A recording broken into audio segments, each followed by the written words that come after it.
काळ बदलतो राया आणि झाल्या चुकांमधून माणूस शिकतो. आता तू लॉकअप मध्ये चाललायस, हे पोलीस लोक तुला नित्य नियमाने आदराने तुडवतील, मग तुला कोर्टात उभं करतील, तुझ्यावर केस फाईल होईल, पण बेल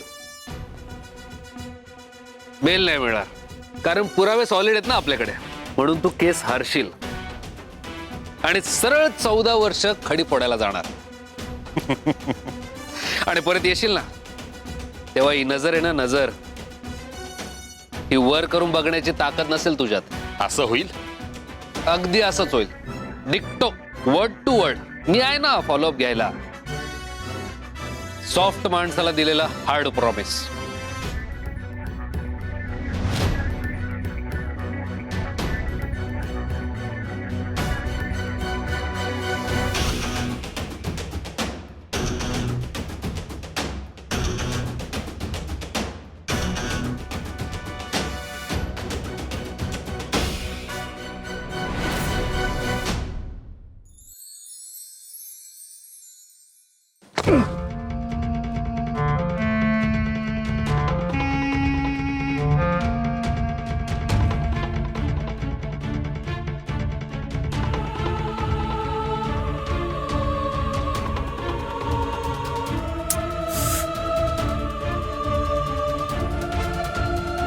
फोन पण उचलना झालेत, कुठे उलटलेत काय माहिती.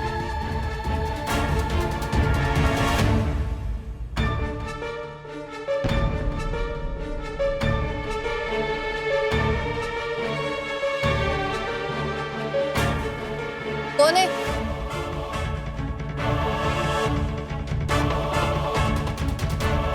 कोण आहे? सर्वेश!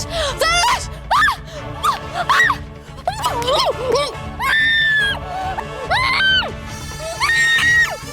बसा, आम्ही जाऊ.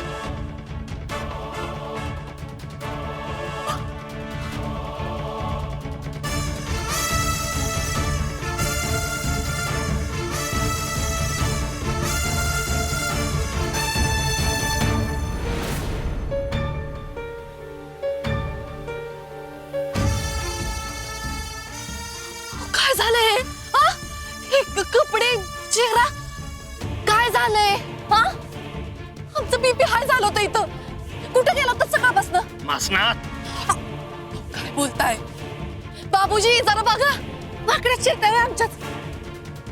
तुम्ही त्या रायाला भेटायला गेला होता ना? कोण राया? कसला राया? कुठला राया? अशा नावाच्या कुठल्याच माणसाला आम्ही ओळखत नाही, कळलं का? असं काय करताय? तुम्हीच म्हणत होतात ना, शत्रूचा शत्रू आपला मित्र.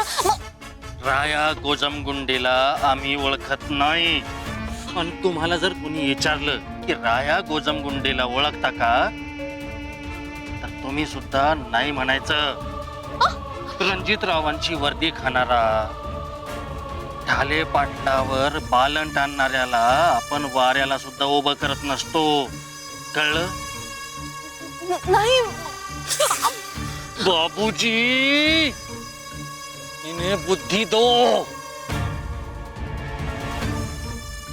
यानंतर रायाबद्दल एक शब्द सुद्धा काढायचा नाही, आणि दुसरा शब्द जर बोलला तर जीभ जाग्यावर राहणार नाही, कळलं बाबूजी?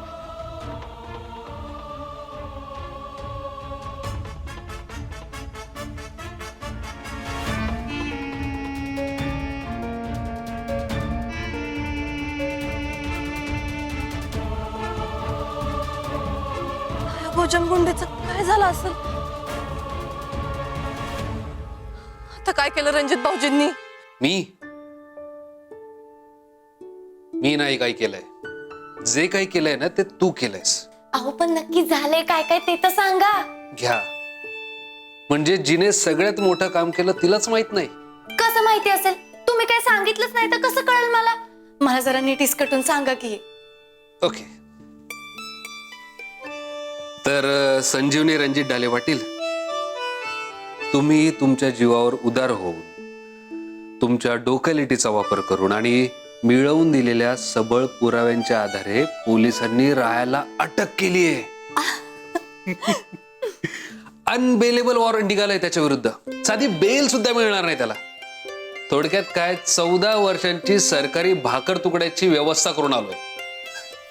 आफ्टर ऑल त्याच्या चड्डी वड्डीचा जावई आहे मी. एक नंबर न्यूज दिली बघा तुम्ही. आई अंबाबाईची कृपाच म्हणायची.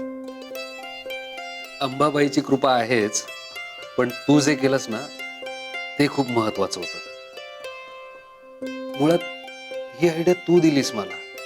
मी काय त्याला झापड मारून खुश होतो, पण तू सांगितल्यानंतर मी सगळी जमवाजमव केली. संजू, तू दिलेला पुरावा सगळ्यात जास्त स्ट्रॉंग होता. संजू, आज राया गजाआड आहे, यात सगळ्यात जास्त क्रेडिट तुझं आहे. झालं बायकोला फुकटा पाकडचं क्रेडिट देऊन झालं. अहो, तुम्ही जर विश्वास ठेवला नसता तर एवढं सगळं झालंच नसतं बघा. पुरे पुरे माझी तारीफ पुरे. आता संजू, आपल्या आयुष्यात सगळं चांगलं होत आहे आणि चांगलंच होत राहणार. म्हणजे बघ ना, तुझी सब इन्स्पेक्टर पदासाठी निवड झाली, माझ्या जमिनीचा प्रश्न सुटला, मजुरांचा प्रश्न सुटला, आणि महत्वाचं म्हणजे आपल्या आयुष्याला चोच मारणाऱ्या रायाला अद्दल घडली. संजू, या सगळ्यात आनंदाची गोष्ट कुठली माहितीये? सुजित आणि अपर्णाचं उद्या लग्न होत आहे. अजून काय हवंय आपल्याला? सगळं आनंदी आनंद. चला, म्हणजे उद्या सुजित आणि अपर्णाच्या लग्नाची दणक्यात तयारी करूयात. चला.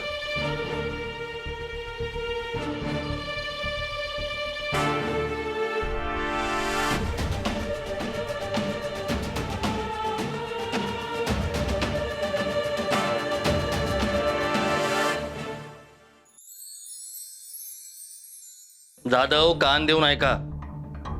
तुम्हाला कोणी जरी विचारलं तर काल दिवसभर आम्ही तुमच्या सोबत होतो सोलापूरला. जास्त प्रश्न विचारू नका.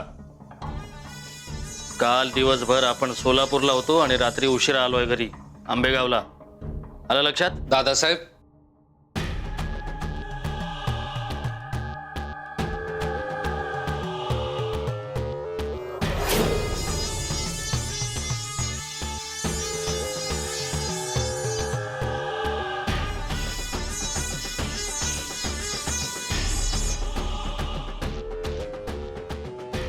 रणजितराव, आम्ही सोलापूरला होतो काल. पण काल सकाळीच तर भेटलो आपण. तुम्ही कधी गेला होता सोलापूरला? सोलापूर नाही, कोल्हापूर. आम्ही दिवसभर जाधवांसोबत कोल्हापुरात होतो. मीटिंग होती. रात्री उशिरा आलोय आम्ही आंबेगावात.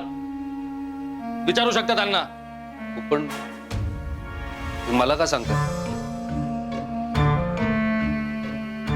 लहान बंधू आहात आमचे. तुम्हाला माहित असायला हवं की आम्ही कुठं आहोत. बर, कपडे स्वच्छ आहेत. अहो तसं नाही. केशव, मी आपल्यासाठी कुर्ते पायजामे आणले. मुहूर्ताची वेळ झाली, लवकर रेडी हो. आणि ते कोल्हापूरचं काय म्हणत होते? कपडे आमच्या खोलीत न्या. केशव, सुजितचा शेला आणि पगडी कुठे आहे? विसरलास? बरं, तू एक काम कर, हा दादासाहेबांच्या खोलीत दे आणि हा सुजितकडे दे. रेडी व्हायला सांग, मी आलोच पगडी आणि शेला घेऊन. हो. आणि तू पण रेडी हो लवकर.